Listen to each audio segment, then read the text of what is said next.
আসসালামু আলাইকুম। এনার কিচেনের আজকের আয়োজনে থাকছে কাঁচা আমের টক। খুব লোভনীয় একটা রেসিপি। অবশ্য আমের মৌসুমে আমরা কম বেশি সবাই এই কাঁচা আমের টক রান্না করি।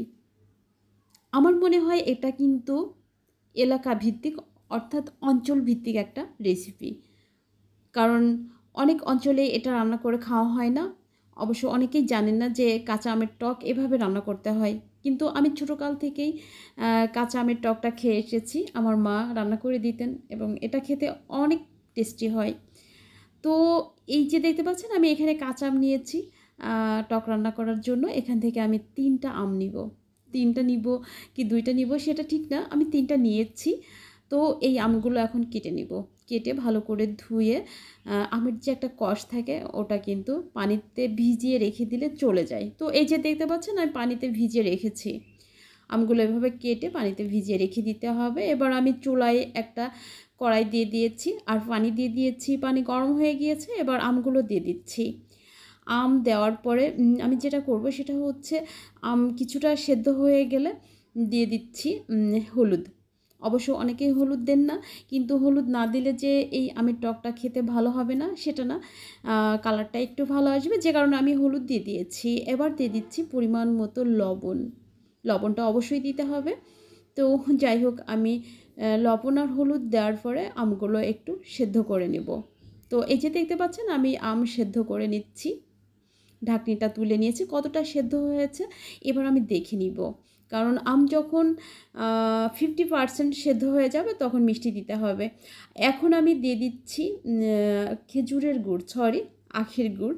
আমি আজকে আমের টকটা রান্না করব আখের গুড় দিয়ে। অবশ্য চিনি দিয়ে করতে পারেন, খেজুরের গুড় দিয়ে করতে পারেন, কিন্তু আমার মনে হয় যে আখের গুড় দিয়ে টকটা তৈরি করলে অনেক বেশি ভালো হয়। কারণ আমি কিন্তু চিনি দিয়ে তৈরি করে দেখেছি, খেজুরের গুড় দিয়েও তৈরি করে দেখেছি।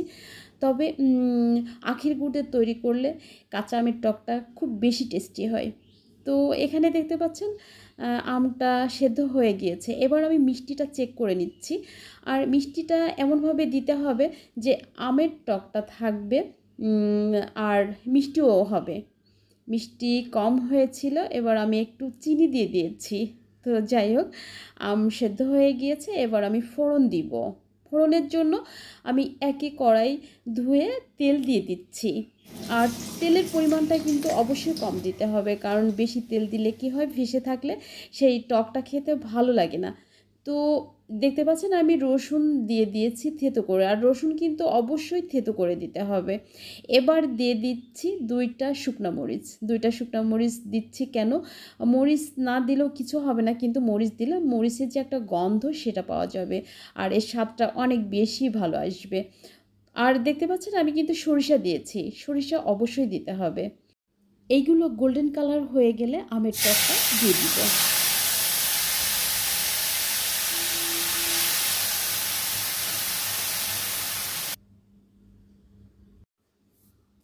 তো বন্ধুরা দেখে কি মনে হচ্ছে, খুব লোভনীয় একটা খাবার না? যাই হোক আমি কিভাবে আজকে আমের টক তৈরি করলাম অর্থাৎ রান্না করলাম, যদি ভালো লেগে থাকে অবশ্যই বাসায় ট্রাই করবেন, ইনশাল্লাহ ভালো হবে।